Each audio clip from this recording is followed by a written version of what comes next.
Entonces, ahora sí, bienvenido a otra clase más de planificación urbana y transporte. Hoy día vamos a empezar una nueva unidad que tiene que ver con la exclusión social en transporte, y así que vamos a hacer como una clase introductoria a este tema que vamos a ligar como las dos temáticas. Primero, la movilidad o el transporte, que es algo que hemos estado hablando recurrentemente a lo largo del curso, pero cómo ligamos esto con fenómenos de exclusión social o fenómenos más sociales en un término más amplio.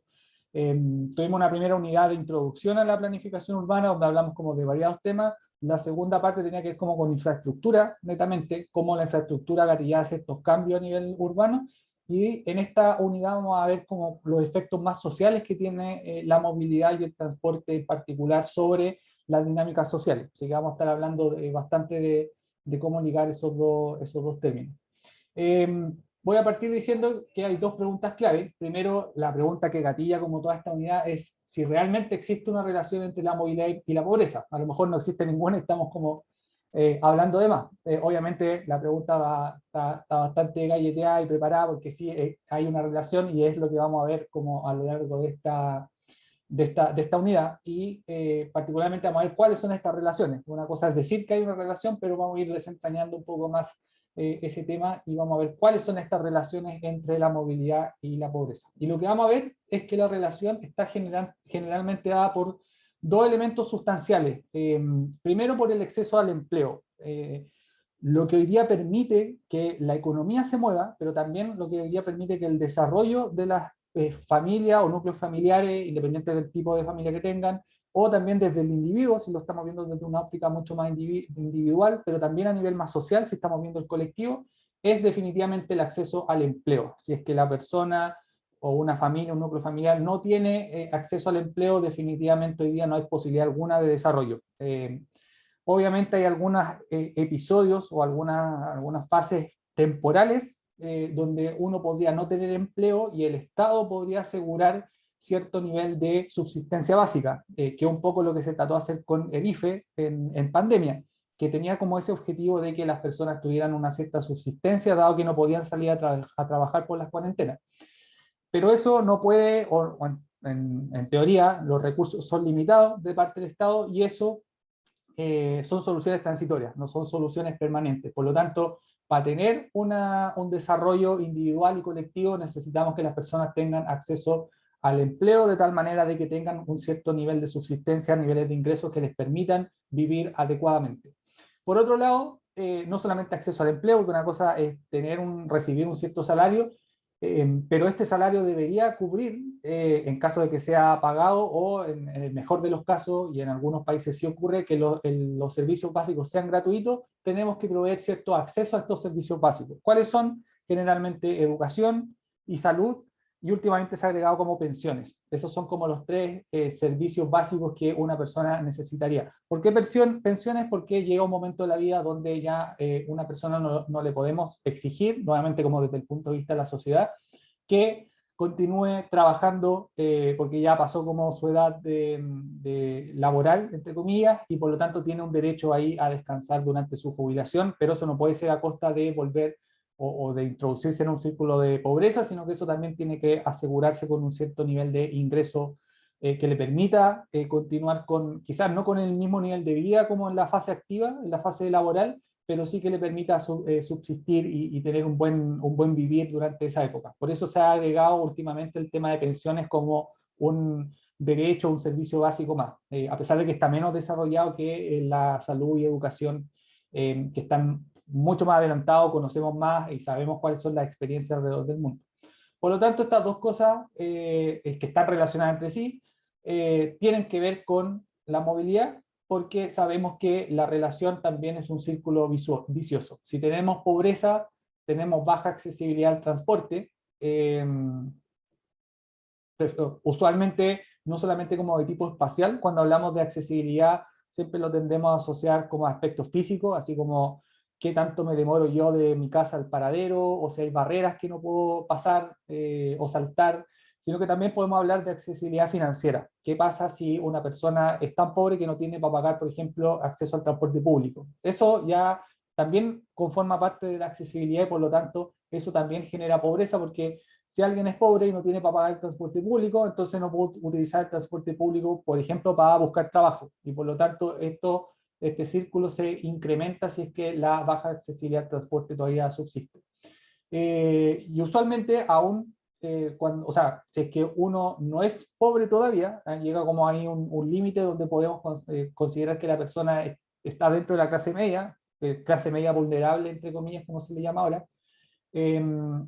Si esta persona tiene una baja accesibilidad al transporte, entonces se dice que pierde oportunidades de desarrollo en lo que le ofrece la ciudad y por lo tanto cae en una espiral de pobreza y por lo tanto entra dentro de este círculo vicioso. Así que las dos cosas están relacionadas, pobreza y baja accesibilidad al transporte. Esa es como la relación fundamental que hay entre movilidad y pobreza. La relación es exacerbada no solamente por ingresos, porque usualmente vemos que los ingresos guían bastante la accesibilidad al transporte, pero no es la única dimensión que coarta la accesibilidad a los sistemas de movilidad. Tenemos también, por ejemplo, aspectos de edad. Hoy día, bueno, por una cosa más o menos intuitiva, los niños no pueden viajar solos, por lo tanto ahí la accesibilidad está guiada más bien por su adulto responsable. Pero por otro lado tenemos adultos mayores que tampoco son autovalentes y por lo tanto también dependen de una cierta ayuda de un adulto responsable en ese caso que los pueda guiar a través de la ciudad, porque hay algunas cosas de la ciudad que no están hechas para un adulto mayor con movilidad reducida. Entonces la edad también es un elemento que de alguna manera va exacerbando esta baja accesibilidad al transporte. El género es otra de las dimensiones.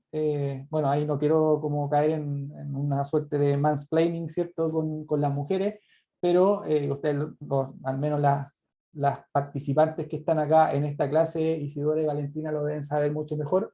Pero el género también es una barrera del transporte, porque sabemos, por ejemplo, que hay algunos horarios donde para las mujeres se hace difícil viajar por el contexto, ya sea por falta de iluminación, ya sea por un ambiente que obviamente de repente tiende a ser mucho más patriarcal que otra cosa, y todos esos elementos se van a configurar. También el patrón de movilidad es distinto entre mujeres y hombres. Sabemos, por ejemplo, a través de los datos, que las mujeres tienden a hacer viajes mucho más encadenados, o sea, piensan en un circuito de viaje porque tienen que, como están mal distribuida la carga de las labores entre hombres y mujeres, tienden a pensar más bien como en circuitos de viaje donde, por ejemplo, salen de la casa y van de compra, después pasan al doctor, después pasan a buscar al niño al jardín o al colegio y después finalmente vuelven a la casa. Mientras que el hombre hace como viajes mucho más duales, va de la casa al trabajo, del trabajo a la casa, y por lo tanto no hace como estos viajes encadenados, y eso ocasiona que las mujeres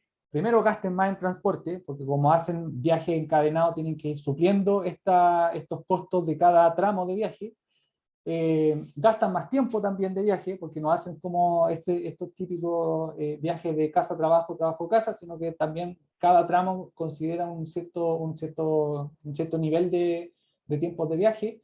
Eh, y también, por lo tanto, eso también va disminuyendo la accesibilidad al transporte desde el punto de vista de la demanda.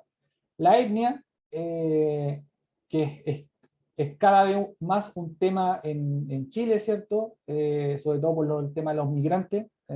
Por lo tanto, hoy día ya tenemos algunos problemas que antes no teníamos de xenofobia, por ejemplo, y eso también va coartando la posibilidad de que las personas entren a este sistema de movilidad. O sea, por mucho que una persona, supongamos una persona que viene de Haití, por ejemplo, puede tener un trabajo estable, puede tener un nivel suficiente de que le permita acceder al transporte y pagar el transporte público.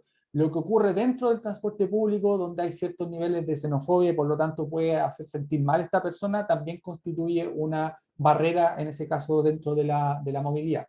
Y uno lo ve en el transporte público, cuando las personas, se sube una persona haitiana o de cualquier etnia afrodescendiente, hay ciertas personas que tienden a alejarse de estos migrantes, como espacialmente del bus, solamente por un tema más de xenofobia o de prejuicios raciales. Y eso también va coartando la accesibilidad. No es para nada agradable que las personas se alejen de uno, más aún las personas que no te conocen, por lo tanto, también va coartando en ese caso la accesibilidad al transporte, porque dejan de confiar en el sistema de movilidad por ese tipo de cosas. Hay otros elementos, por ejemplo, los sistemas rurales versus urbanos. Bueno, acá Isidora, que vive en la parte norte, que vive fuera de Santiago, quizás lo ha sufrido más. En temas de transporte público, por ejemplo, no hay cobertura hacia esas zonas, no están integrados al Transantiago, y por lo tanto, también eso va coartando la accesibilidad al transporte. Formalidad versus informalidad, otro elemento. Hoy día hay transporte pirata, por ejemplo, y donde no hay cobertura aparecen ciertos taxis colectivos piratas que funcionan a partir de cierta hora. Acá en Maipú tenemos un cierto problema de informalidad del transporte porque aparecen colectivos después de las 8 de la noche, cuando el transporte público tiende a reducir su frecuencia, y también el transporte colectivo también lo hace. Aparecen estos colectivos piratas que se ubican, por ejemplo, en los entornos de la plaza, y por lo tanto ofrecen ese servicio y esa cobertura que el sistema formal no ofrece. Más de alguien no quisiera pasar por ese sistema porque le da inseguridad, que es de toda lógica, y por lo tanto también eso va coartando la accesibilidad al transporte.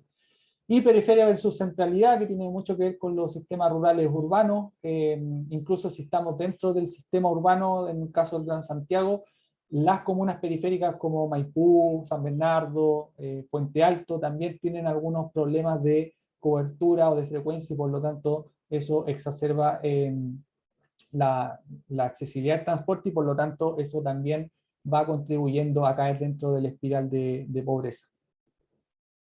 Hay tres marcos conceptuales o tres enfoques para medir la relación entre transporte y pobreza. El primero es la teoría del atrapamiento, que se centra más bien como en aspectos físicos, en los aspectos del entorno.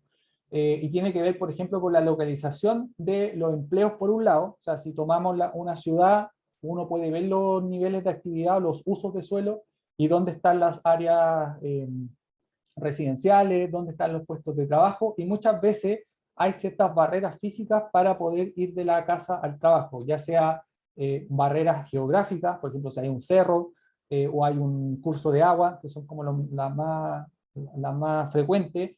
Si hay una barrera antropogénica, por ejemplo, puede ser una autopista, que también lo hemos analizado más de alguna vez en este curso. Y también los propios enlaces de transporte, que también se constituyen como elementos que son considerados del entorno. Por ejemplo, si no hay vialidad o ciertas partes de la ciudad son muy inaccesibles, que finalmente hace que la gente no vaya a esos lugares, o se hace muy difícil acceder, y por lo tanto ahí sufren un detrimento en sus viajes diarios.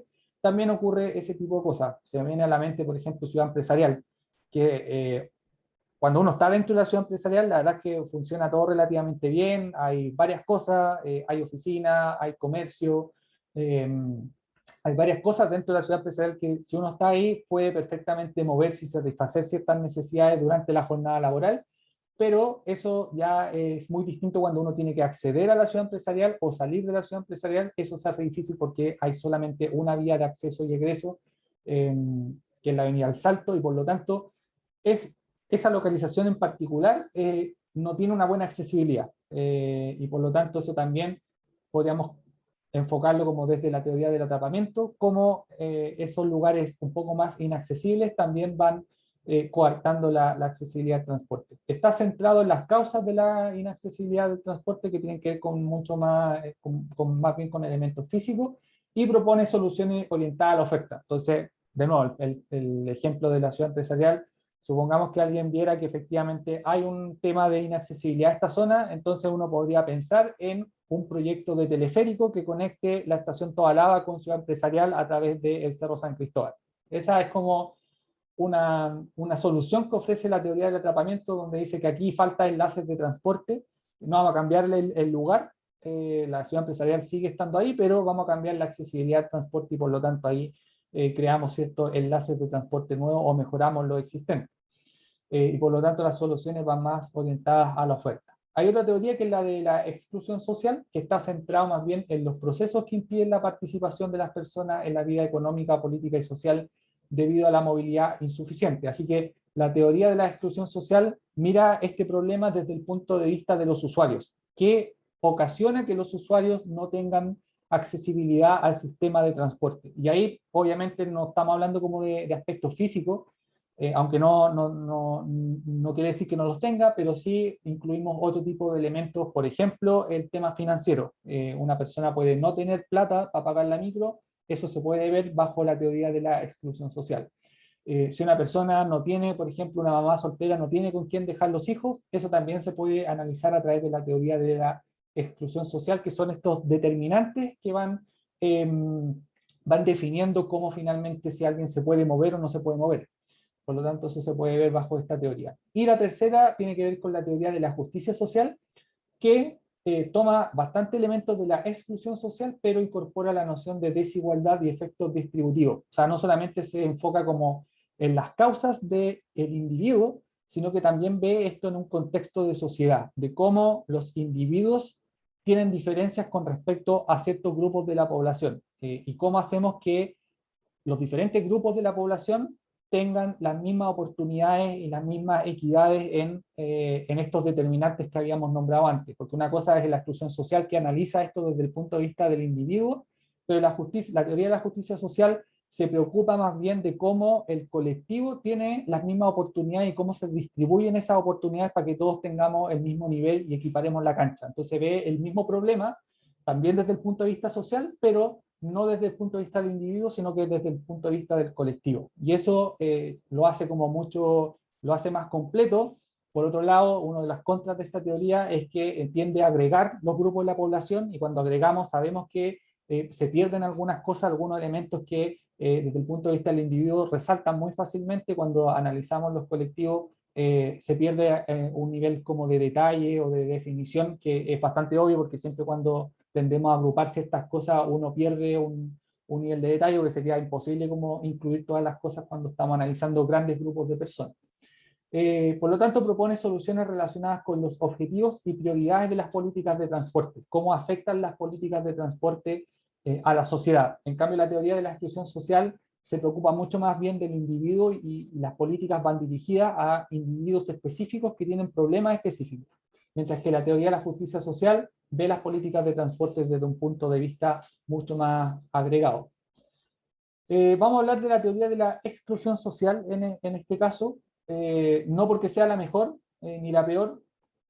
Hay estas teorías que están como orientadas a la oferta o a la justicia social. Solamente vamos a hablar de exclusión social porque vamos a enfocar este análisis desde el punto de vista del individuo para no perder ese nivel de detalle que le hablaba antes, solo por eso, ¿ya? Pero no quiere decir que la exclusión social o la teoría, la segunda está de la teoría de exclusión social sea mejor que la otra o superior. Todas tienen sus pros y sus contras y analizan esto desde un enfoque diferente. La diferencia es que la exclusión social nos permite enfocar el análisis del individuo, y por lo tanto ahí propender a un análisis más fino de qué es lo que está ocurriendo, y por otro lado tiene toda esta componente social que no tiene que ver con la oferta, sino que más bien con lo que está ocurriendo con las personas.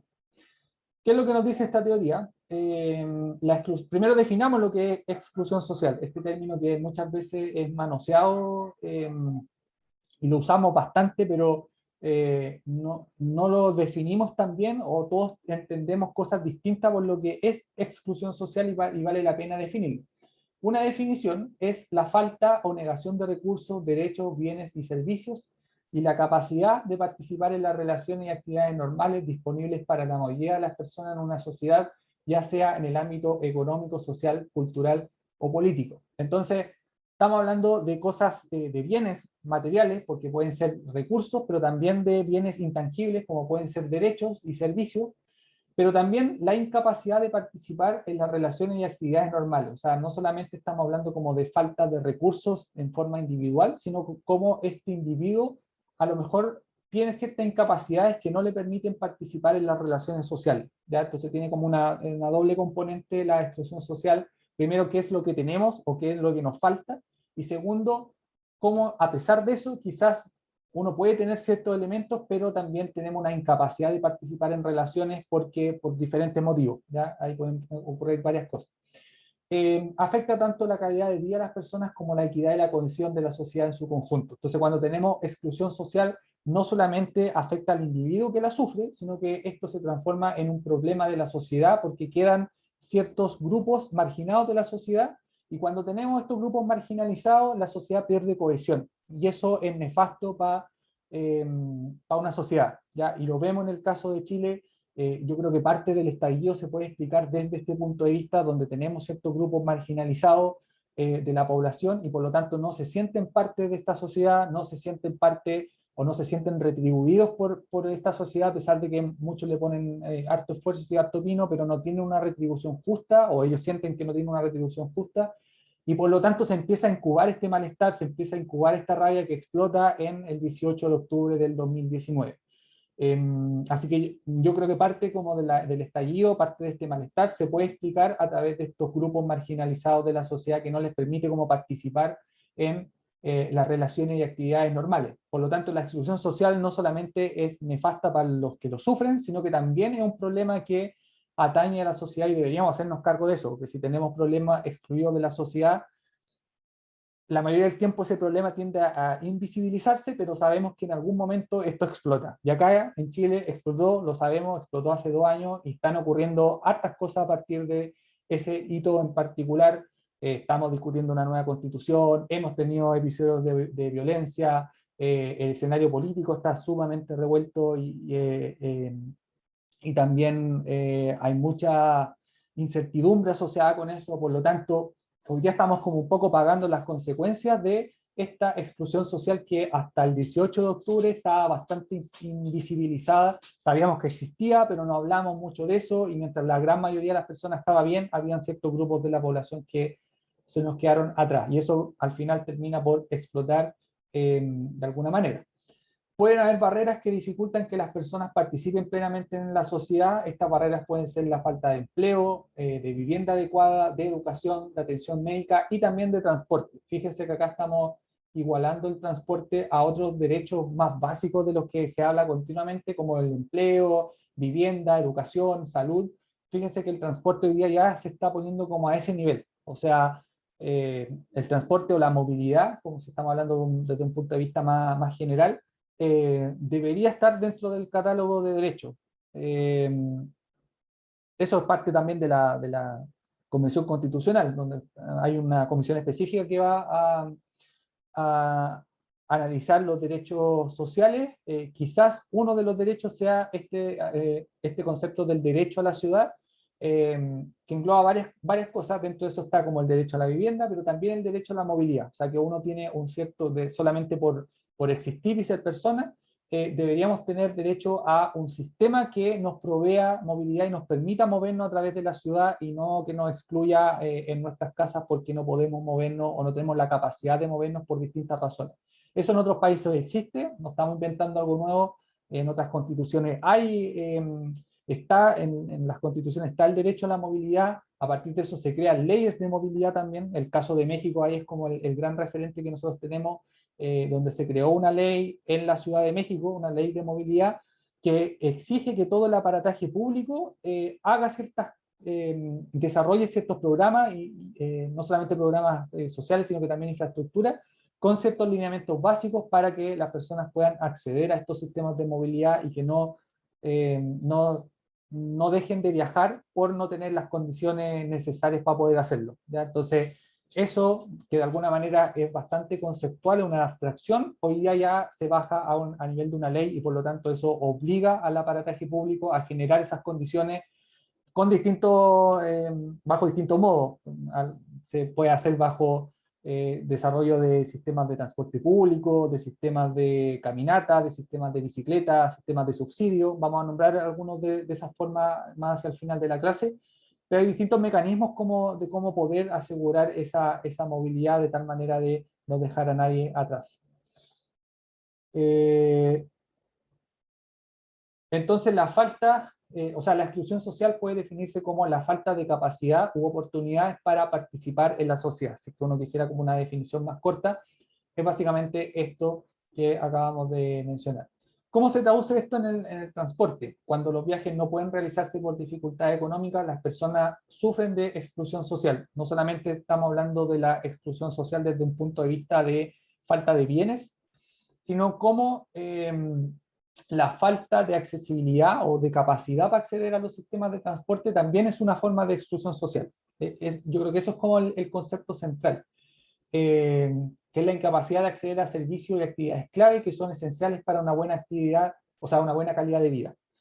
Si uno no puede acceder a los sistemas de movilidad, definitivamente se pierden oportunidades y eso atenta contra la calidad de vida, como lo hemos hablado a lo largo de todo el curso. Y esto se refleja en las consecuencias sociales o los resultados de la falta de provisión de transporte en términos de la incapacidad de las personas y comunidades afectadas para participar en oportunidades clave para mejorar sus vidas. Sabemos que si las personas no pueden acceder a las oportunidades, no pueden mejorar su vida. Si las personas no pueden acceder a trabajos dignos, si no pueden acceder a una educación o a los establecimientos educacionales, si no pueden acceder a establecimientos de salud, incluso de recreación, si no tienen la oportunidad de acceder a equipamientos de áreas verdes, por ejemplo, eso va en detrimento de la calidad de vida, ¿ya? Y eso tiene que ver con el sistema de transporte. Esta falta de acceso al transporte socava gravemente la capacidad de participar en actividades económicas y sociales. Se ha observado en relación con los resultados de salud pre y postnatal de las mujeres y las altas tasas de mortalidad infantil, acceso a una educación básica, desempleo e inseguridad económica. ¿Ya? Así que vemos que el transporte tiene como efectos sobre varios ámbitos. Cuando hablamos de exclusión social, usualmente hablamos como de ciertas actividades que dejan de hacer las personas de salud, de educación, de trabajo, de recreación, pero entre medio, entre lo que ocurre en el hogar y estas actividades que se hacen fuera del hogar, existe este sistema de transporte o este sistema de movilidad en el cual si no están las condiciones, también es parte de la exclusión social. A lo mejor podemos tener el equipamiento, pero si no están las condiciones para acceder a ese equipamiento, definitivamente caemos en esta espiral.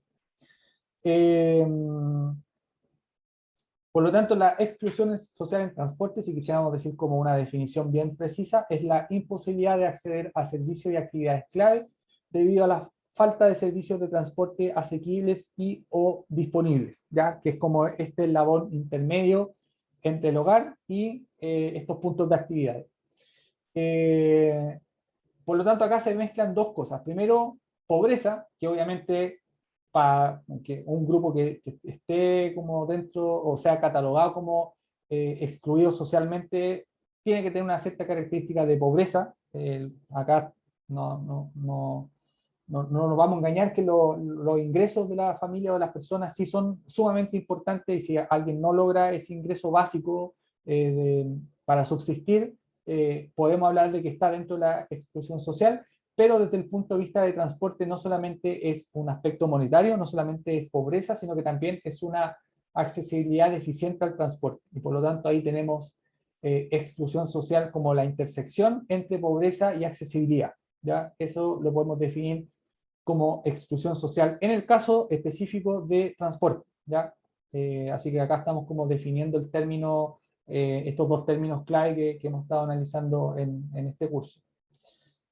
Hay 5 temas de estudio clave en la literatura sobre exclusión social, el transporte, que son como los enfoques más recurrentes dentro de la literatura. Primero, la pobreza por ingresos como la principal causa de inaccesibilidad al transporte, y eso es clave. Como les digo, gran parte de los efectos de inaccesibilidad es por falta de ingresos. O sea, si es que uno mejorara los ingresos, probablemente la accesibilidad al transporte también mejoraría porque esa misma persona podría acceder a otros medios de transporte que antes le eran prohibitivos. Incluso comprarse un auto y andar solamente en auto, pero eso se puede hacer. De esa forma cubrimos lo que es la inaccesibilidad. Pero una persona, esa misma, si tiene ingresos, a lo mejor puede tomar un taxi o tomar un Uber y de esa forma salvar esas causas de inaccesibilidad. Pero si alguien no tiene plata, ni siquiera para pagar el transporte público, eso cae dentro de una espiral de pobreza y por lo tanto de exclusión social. Otro caso tiene que ver con la desconexión espacial entre el lugar de vivienda y el mercado del trabajo, que son como más bien barreras físicas desde el punto de vista de la oferta, que era lo que le mencionaba antes, cómo el sistema de movilidad se constituye en una barrera, porque pueden haber barreras geográficas o barreras antropogénicas, como el caso de una autopista nuevamente, pero ocasiona esta desconexión espacial, incluso aún teniendo ingresos, hay ciertos episodios donde vivimos esta desconexión espacial y por lo tanto eso también va en detrimento de la calidad de vida. Seguridad vial para peatones y usuarios de modos no motorizados. Usualmente los que sufren los efectos de la seguridad vial o de la inseguridad vial más bien son los usuarios más vulnerables en la vía, que son los usuarios de modos no motorizados, peatones y ciclistas. Y por lo tanto, si no tenemos las condiciones adecuadas de seguridad vial, también hay una cierta exclusión social. Si andar en transporte o utilizar el sistema es tan peligroso que finalmente decido no hacer viajes, eso también va en contra de la calidad de vida. Y acá no solamente agregaría como seguridad vial, sino que también seguridad delictual, que es cada vez un tema que siempre ha estado como en los top 3, yo diría, como de las preocupaciones del chileno medio. Siempre aparece como delincuencia, por ahí de repente se cuela salud, se cuela pensiones, en algunos momentos ha estado educación, pero la delincuencia siempre ha estado como dentro de los top 3 de las preocupaciones. Así que yo acá de inseguridad vial también agregaría seguridad delictual. Diferencias de género e inequidades de género también son parte de la literatura sobre exclusión social. Como les digo, el género es uno de los determinantes de la exclusión, por lo tanto, sabemos que las mujeres dejan de hacer ciertos viajes a ciertas horas del día o bajo ciertas condiciones que en el mismo caso los hombres lo hacen igual. Ya, por ejemplo, viajes de noche, por decir algo. Las mujeres tienden a evitar hacer viajes de noche en solitario, mientras que un hombre probablemente le dé un poco lo mismo, no todos, porque a lo mejor efectivamente los sectores por los que transitan estas personas son peligrosos para cualquiera de los dos géneros, pero en algunos casos sí hay episodios donde las mujeres dejan de hacer ciertos viajes que en los casos del hombre le da un poco lo mismo y lo hace porque no siente temor. De esa forma también estamos contribuyendo a la exclusión social. Y por último, la participación ciudadana para la planificación de transporte urbano. Sabemos que hoy día cada vez es más importante la planificación ciudadana anticipada en la realización de los proyectos. De otra forma, los proyectos tienden a encontrarse con problemas. Ahí una de las noticias que salió esta semana, que lo podemos ligar con esto, es la línea 7, a partir del requerimiento que hizo la alcaldesa de Santiago, contra Metro, porque en su minuto no se tomaron algunas opiniones de vecinos en torno al parque forestal y de cómo el proyecto de línea 7 iba a afectar al parque a través de sus ventilaciones o sus respiraderos. Por lo tanto, hoy día vemos que si bien la ley mandata que Metro haga un proceso de participación ciudadana, en este caso la empresa solamente hace lo que le mandata la ley, pero creo que ahí se podría haber hecho un proceso más anticipado, más profundo, más participativo, de tal manera de haber ajustado el proyecto y no llegar en este minuto cuando el proyecto ya prácticamente está cerrado, está diseñado, y estamos listos como para empezar a excavar y hacer los piques. Llegamos en este punto donde tenemos esta polémica a meses de licitar toda esta construcción de la línea. Por lo tanto, siempre tenemos que tener en mente que los proyectos hoy día ya no es aceptable tener proyectos realizados en 4 paredes y que la autoridad va y lo hace y lo ejecuta y después espera que hayan aplausos, ¿cierto? Hay que tener estos espacios de participación ciudadana. Obviamente, esto también hay que tener en cuenta que los proyectos se van a demorar más, pero yo creo que es un costo que hay que asumir de la entrada. O sea, no podemos tener proyectos sin participación ciudadana, o al menos tener la opinión de la gente con respecto a los proyectos y ir mejorando todos estos diseños. ¿Cómo opera este concepto en la práctica en países en desarrollo como Chile? ¿Ya? Porque hay distintas diferencias, o sea, hay diferencias entre países desarrollados y países, entre comillas, en vías de desarrollo, aunque esa calificación va como cada vez en, en desuso, pero opera en forma distinta.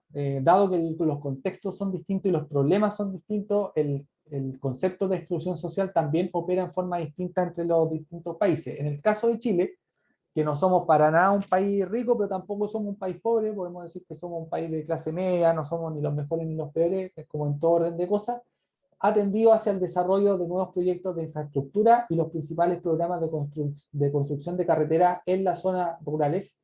Ha habido un énfasis excesivo de la política, principalmente en proyectos de infraestructura de transporte como una herramienta de desarrollo social. Sin embargo, ha habido una respuesta muy pobre a las crecientes necesidades de movilidad de los viajeros de bajos ingresos. Fíjese que esta cita se escribe en el 2011, pero sigue siendo válida 10 años después. Efectivamente, lo que ha pasado en Chile es que hemos desarrollado grandes proyectos de infraestructura, y al menos en el caso de Santiago eso es muy patente. Tenemos el caso del metro, tenemos el caso de autopistas urbanas.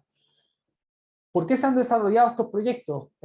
No solamente porque hay que tener una cartera de proyectos, sino que hay un sentido o hay un trasfondo detrás de eso de una herramienta de desarrollo social. Siempre cuando hablamos, y me incluyo también porque estoy como full metido en el desarrollo de proyectos, al menos desde el nivel municipal, siempre hemos visto la infraestructura como una herramienta de desarrollo social. Y eso lo vimos así en las clases anteriores, en el capítulo anterior cuando hablamos de infraestructura.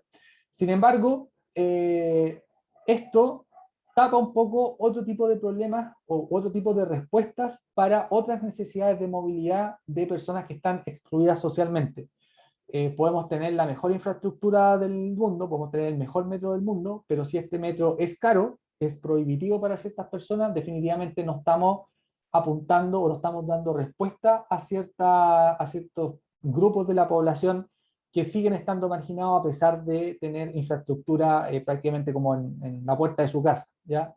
Y por lo tanto, sí creo que esta cita aplica plenamente porque el desarrollo de infraestructura acá en Chile ha sido bastante, quizás mucho más en Santiago que en regiones, ahí también es parte del centralismo que tenemos en nuestro país, pero si nos centramos nuevamente en Santiago, vemos que este ejemplo aplica plenamente porque la infraestructura se ocupa, se utiliza, pero hay un cierto parte de la población que definitivamente no puede ocupar esta infraestructura porque para ellos no hay una respuesta desde el punto de vista individual, o no hay un análisis un poquito más fino de qué significa para ellos poder acceder a este sistema de transporte. Y por lo tanto siempre estamos pensando como apuntarle en la accesibilidad a un usuario promedio, que usualmente asumimos que es un usuario hombre que viaja al trabajo en punta mañana. Ese es como el típico usuario promedio que nosotros asumimos en transporte, pero también vemos que durante el día viajan mujeres con niños, viajan mujeres con coche, viajan mamás solteras,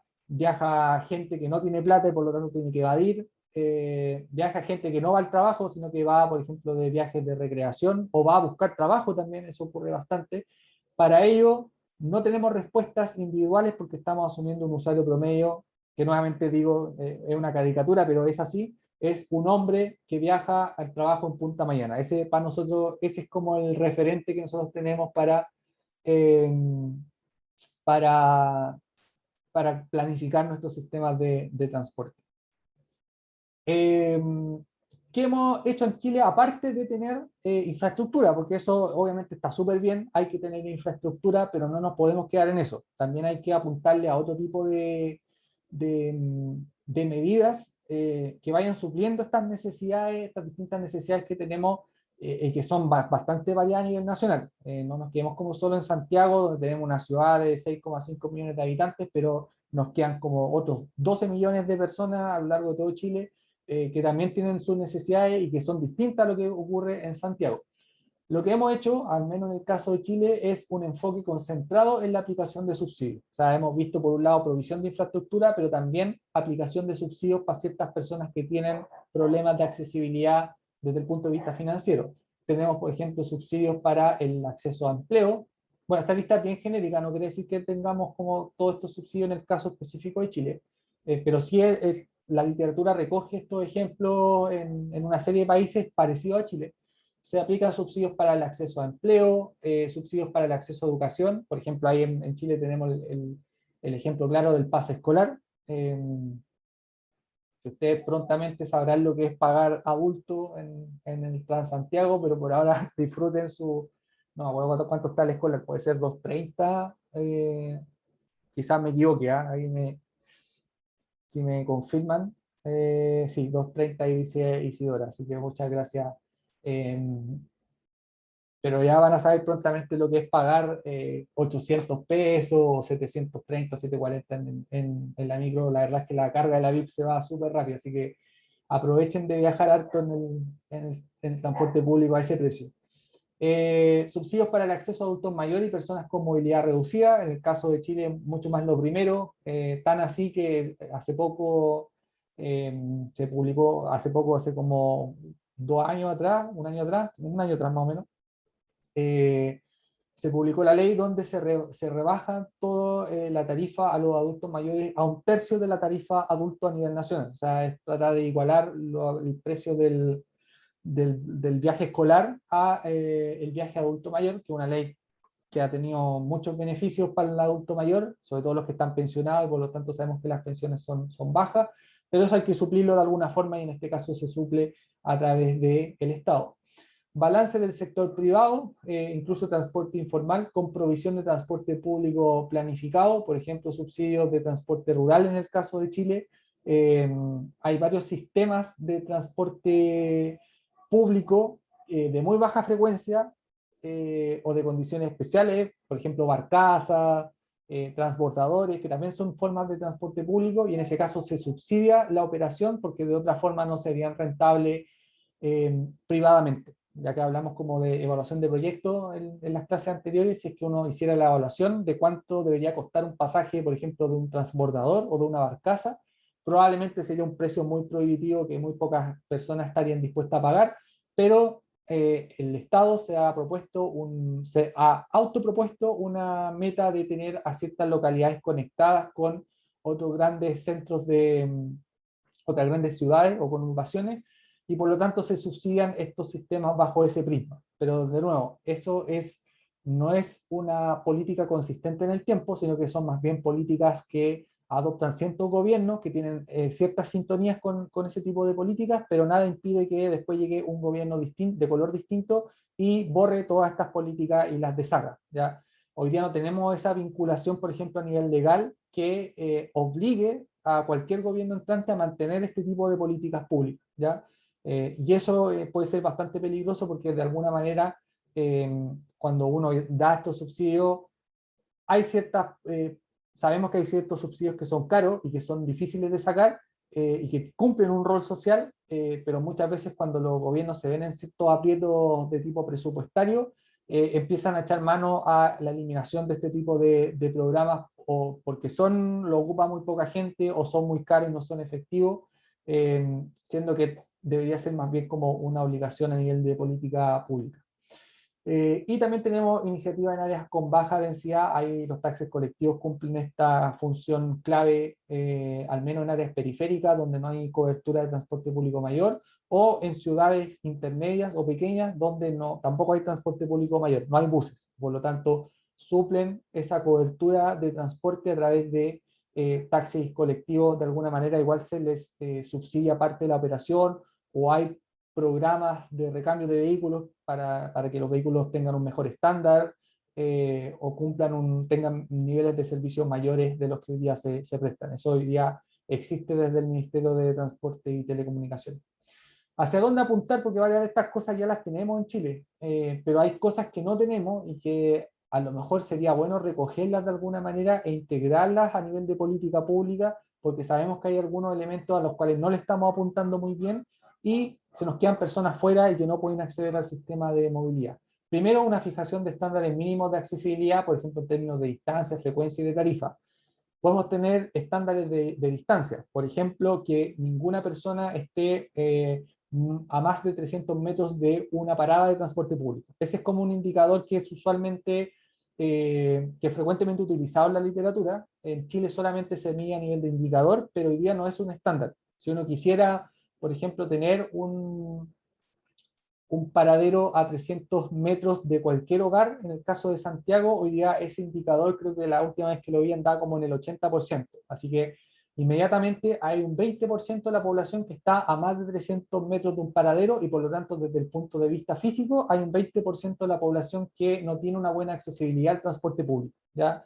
Así de importante es medir esto y que esto sea también un estándar, porque de esa forma hacemos que los recorridos se acerquen a estas personas que están excluidas en términos físicos del sistema de transporte público. En términos de frecuencia también ocurre mucho.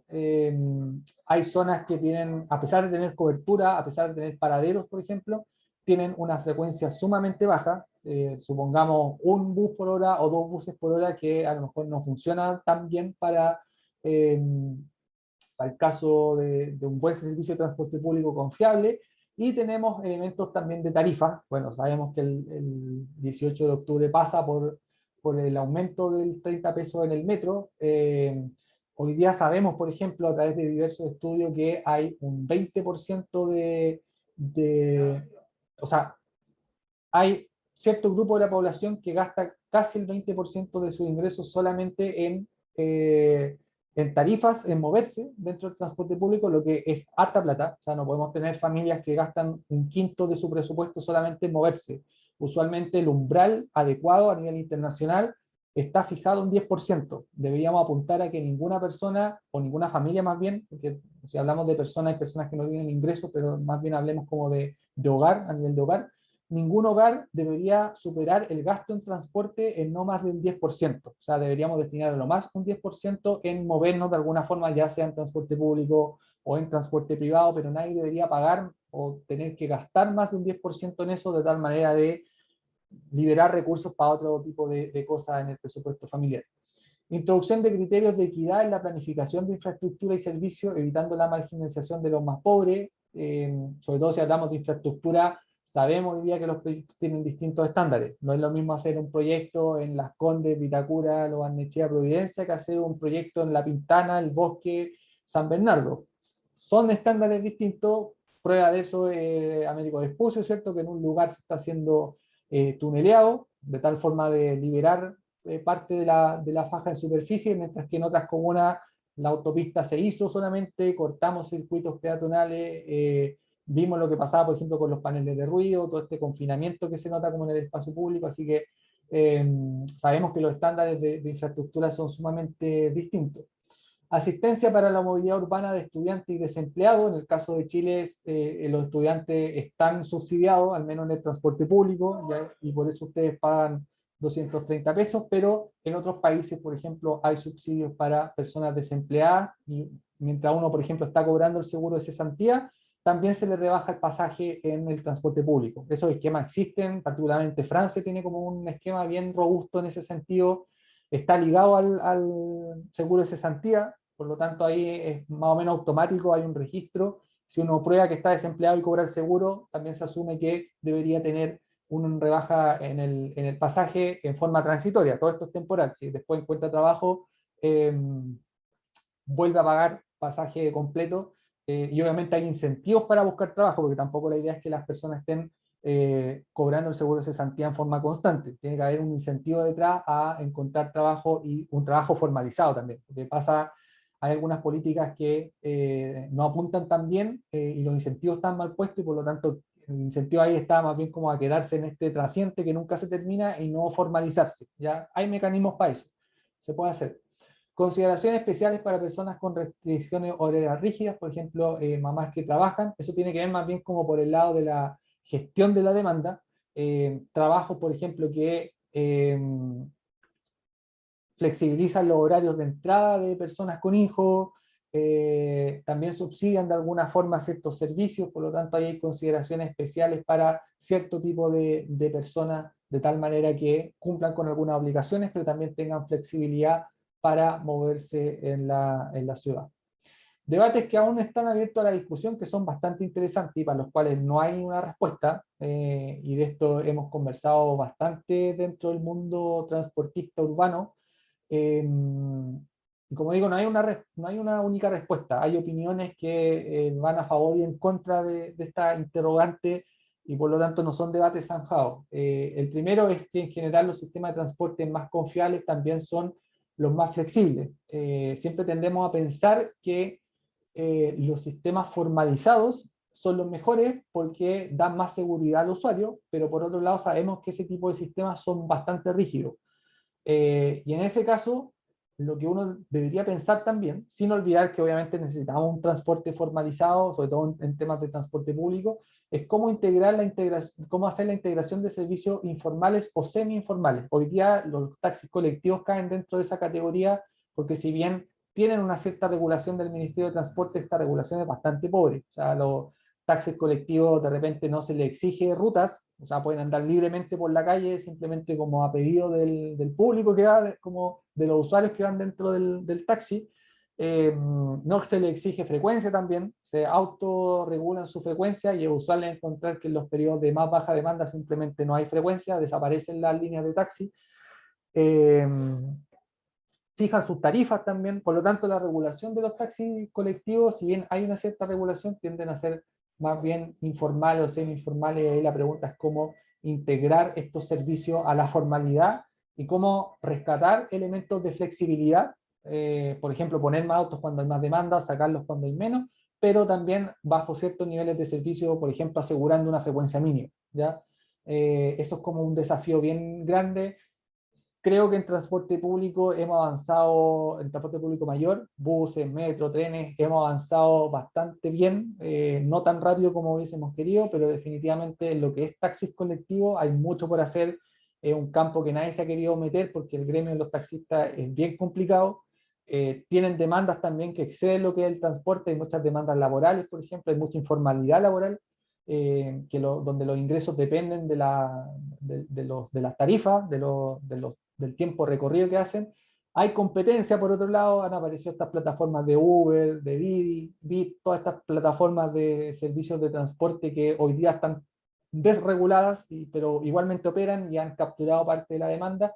Así que hay como varios temas ahí que se van mezclando y últimamente en los últimos gobiernos nadie ha querido entrarle a ese tema porque es un gremio bien complicado, es un tema complejo que probablemente si alguien lo quisiera resolver va a tener que sentarse ahí con todas las personas mirándose a la cara, ser bien honesto y tratar de sacar algún tipo de regulación sabiendo que todos van a tener que ceder algo. Esa negociación no va a ser fácil. El segundo tiene que ser es el tema de la aplicación de subsidios en transporte. Y ahí la pregunta es, o focalizamos, como es usualmente una corriente de pensamiento de la focalización de subsidio, cómo hacer que el subsidio se focalice donde las personas más lo requieren. Esa es una línea de pensamiento, frente a otra que dice que los subsidios tienen que ser un derecho universal, porque lo que tratamos de aquí es de emparejar la cancha, y eso involucra que haya un cierto estándar mínimo donde todos accedamos a cierto nivel de subsidio solo por el hecho de utilizar el sistema de transporte. Al menos en el caso, o sea, si uno lo ve desde la teoría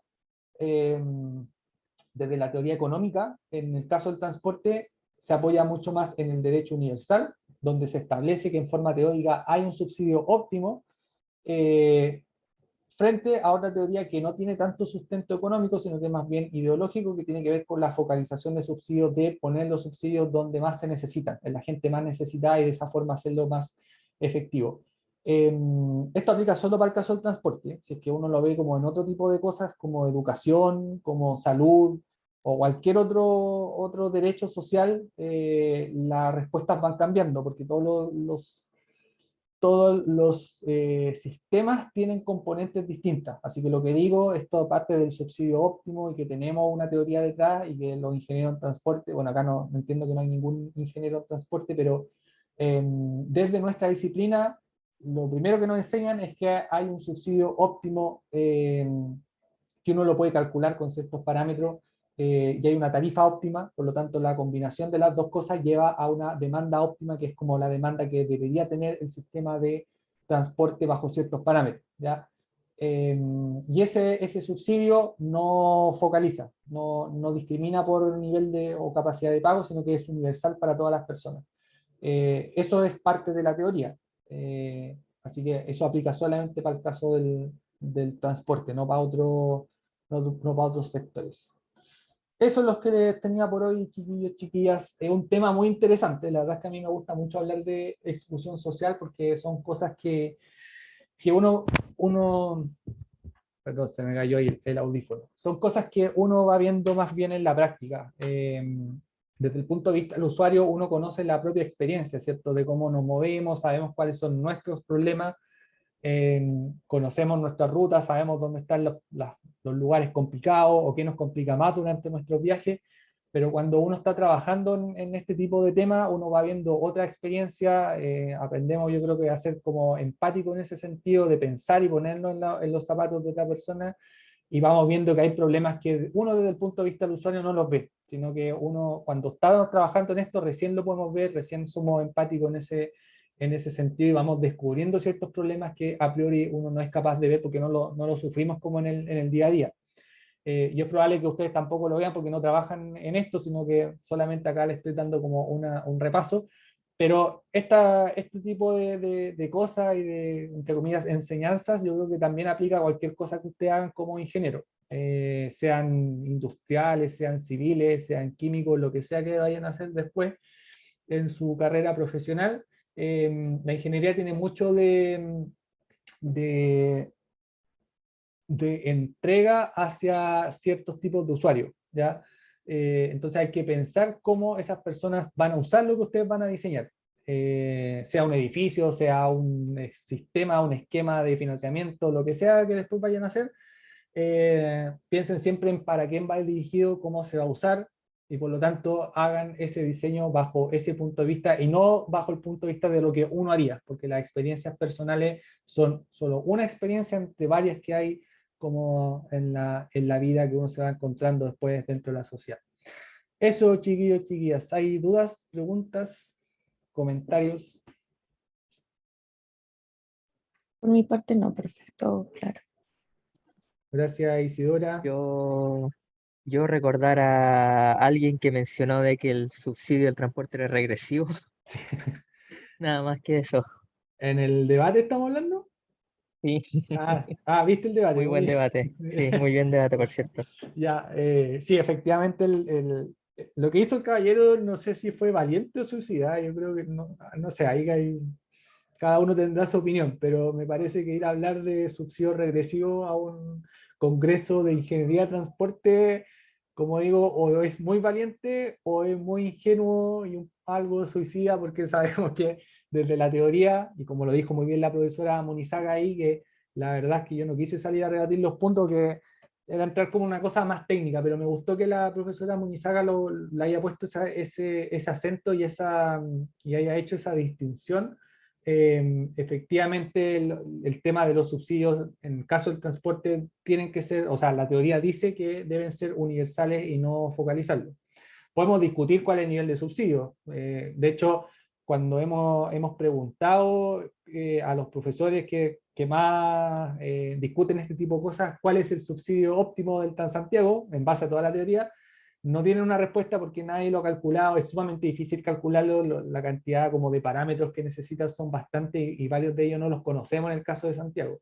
Por lo tanto, nadie ha podido dar como con un número fehaciente y explícito de un subsidio óptimo y cuál es la tarifa óptima, entonces que es como la otra pregunta que viene inmediatamente. Pero sí la teoría apoya de que el subsidio debería ser un derecho universal y ahí la discusión es cuánto subsidio. Subsidiamos todo el 100% y hacemos el transporte público gratuito, por ejemplo, o subsidiamos un 40% y el otro 60% lo dejamos al público. Ahí es como mucho más discutible si es que uno no tiene los datos y no es capaz de calcular un subsidio óptimo, pero definitivamente lo que dijo el caballero de focalizar subsidio en transporte no es lo que dice la teoría, por eso me parece que fue bastante ingenuo plantearlo en un contexto donde está lleno de ingeniería en transporte y que todos hemos aprendido eso casi desde los primeros cursos teóricos, que los subsidios son universales y no focalizados. ¿Más comentarios? Me uno a lo de Matías, bien interesante el debate, profe. Muchas gracias, Rienzi. Bueno, ahí el debate también para los que no han visto, si quieren informarse más de las diferentes posturas y candidaturas presidenciales, pueden ver el debate. Eso, chiquillos, chiquillas. Lo dejamos hasta acá. Que tengan buenas vacaciones la otra semana. Desconéctense. Hagan otras cosas. No se preocupen de la U. Así que despéjense y nos vemos ya el martes. A ver, aquí tengo un calendario, el martes 9 de noviembre retomaremos las clases y daremos las pautas para la evaluación final y también para la salida a terreno, así que ahí ojalá nos podamos ver en vivo al menos una vez en el semestre. Eso, que tengan buen jueves y buenas vacaciones. Usted igual, Profe, profe. Muy Chao, bien. chao. Chao, ¿Quiere un profe, que esté momentito? bien. Está bien. Al final.